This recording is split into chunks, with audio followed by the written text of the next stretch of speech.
streaming across the many screens of his command console. "We have known enemy ships, and we have unknown ones as well." "We're here to prevent the raggers attempting any monkey business, sir," said Dominguez.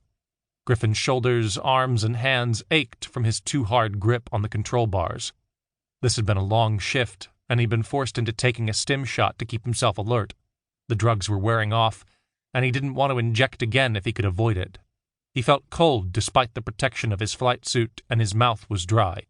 "How are the negotiations proceeding?" asked Griffin. "I'm not party to the convention, sir," said Kenyon. "However?"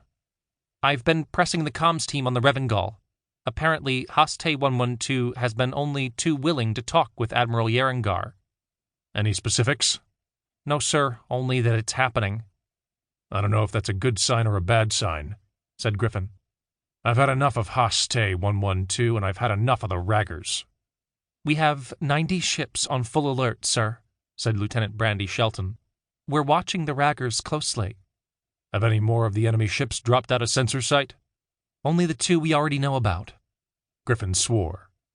After the Allied and Ragger fleets were expelled from the Refuge 9 Tharnial sphere, the conflict had been short and brutal. Now the two sides were at a standoff.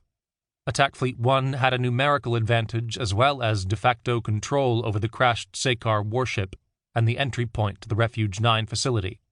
Meanwhile, the Raggers had stealth-equipped warships, and they didn't seem inclined to leave the vicinity of Glesia while the spoils of war were still seemingly up for grabs.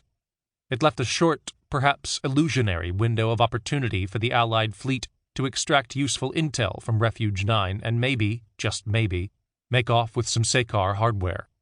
In Griffin's mind, the Raggers couldn't afford to let either happen. The so-called truce had fallen apart like a cheap suit, and Admiral Yerengar was likely doing whatever he could to patch things up.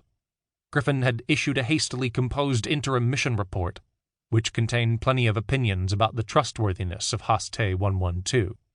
Hopefully, Admiral Yerengar was paying heed to the warnings it contained. "The closest suspected Ragger planet is 2 days at high light speed from here," said Kenyon, repeating what Griffin already knew. "An FTL comm travels faster than a warship. Assuming Haste 112 requested backup already, we might be looking at 36 hours before the Raggers arrive with too many warships for us to handle." "That's if they weren't already in flight," said Griffin. He'd talked through the scenarios with his crew. The most superficially sensible course of action was to hit Refuge 9 with a dozen nuclear warheads, and to destroy the wrecked Sekar battleship by detonating several Tharnial drives in the vicinity. The latter would require the sacrifice of a few light cruisers, making it a costly exercise. The fact that dialogue was ongoing suggested that Admiral Yerengar hoped to get something from the situation, either because he was a statesman or a born gambler. "If he's a gambler, he's playing a high-stakes game with a snake," said Griffin. "I only hope Admiral Yerengar learns quickly what he's dealing with." "We know him, sir," said Dominguez. "I reckon this is in good hands." So did Griffin. That didn't mean a positive outcome was assured. Even the best gamblers could screw things up. Or maybe Yerengar wasn't a gambler at all, in which case Griffin expected an order to come for the deployment of nukes into Refuge 9. "If all 60 of those Ragger ships activated their stealth modules and came at us, we'd be in the crap," said Shelton. "They have to fly into this storm," said Griffin. "That means both of us are fighting blind, and I reckon we're better at it than they are. If visibility was good, they'd already be among us." "This really is a stalemate," said Lieutenant Effie Jackson. "Strange how both sides want the same thing from Glesia." "The Raggers are too arrogant to share," said Griffin. "Maybe not all of them, but Haste 112 is the one we're dealing with, and he doesn't want to budge."